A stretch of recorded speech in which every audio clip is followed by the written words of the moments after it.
পরিষ্কার পরিচ্ছন্নতা ইমানের অঙ্গ। আর সেই পরিষ্কার পরিচ্ছন্নতা যদি হয় একটি দেশের জাতীয় মসজিদের ক্ষেত্রে, তবে তো পরিচ্ছন্নতার গুরুত্ব সর্বাধিক। বাংলাদেশের জাতীয় মসজিদ বাইতুল মোকাররম বাংলাদেশের মুসলমানদের কাছে অত্যন্ত পবিত্র ও ধর্মীয় অনুভূতির একটি আবেগময় নাম।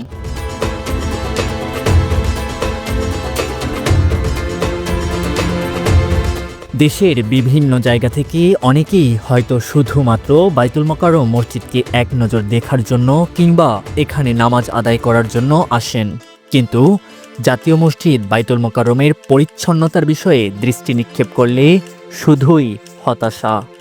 যারা অসম্ভব আনন্দময় আবেগ নিয়ে প্রথমবারের মতো জাতীয় মসজিদে আসেন এবং নিচতলার অজুখানা কিংবা ওয়াশরুমগুলোতে যেয়ে থাকেন, তখন তাদের আনন্দময় আবেগ কখনো কখনো বিষাদে রূপ নেয়।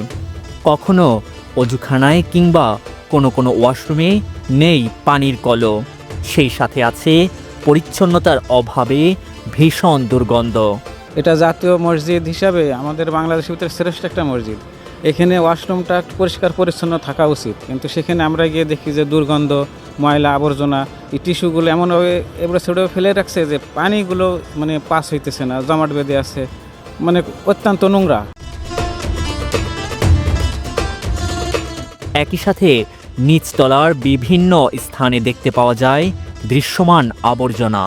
কখনো কখনো দৃশ্যমান আবর্জনার ওপরিভাগে মাছির আনাগোনা।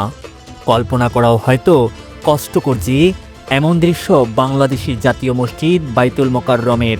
এটা আসলে আমাদের থেকে এটা আশা করা ঠিক না, কারণ আমরা যেহেতু মুসলিম, আমাদের প্রতি শুক্রবার বা প্রতি দিনে 5 ওয়াক্ত নামাজ পড়া লাগে।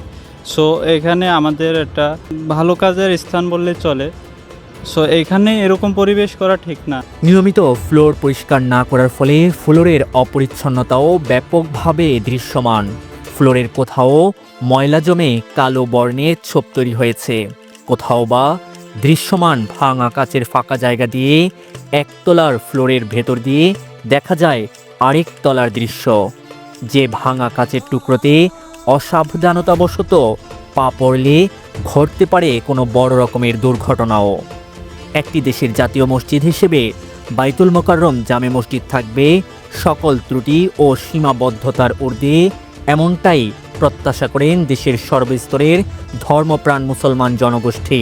যারা মসজিদের কমিটির দায়িত্ব কিংবা বাংলাদেশ সরকারের পক্ষ থেকে যারা এই মসজিদের দায়িত্বে আছেন, ক্লিনার যারা আছেন, তাদের বিশেষ করে এটা এই রিপোর্ট দেওয়া উচিত। যারা দায়িত্বে আছেন তাদেরকে যদি রিপোর্ট দেয়, তারা কোনো না কোনোভাবে এটা ম্যানেজ করে যদি আর একটু সুন্দর করে গুছিয়ে রাখা যায়, তাহলে সবার জন্য এটা সবচেয়ে বেশি ভালো হয়। তবে কেন বিভিন্ন ত্রুটির প্রশ্নে প্রশ্নবিদ্ধ জাতীয় মসজিদ বাইতুল মোকাররম?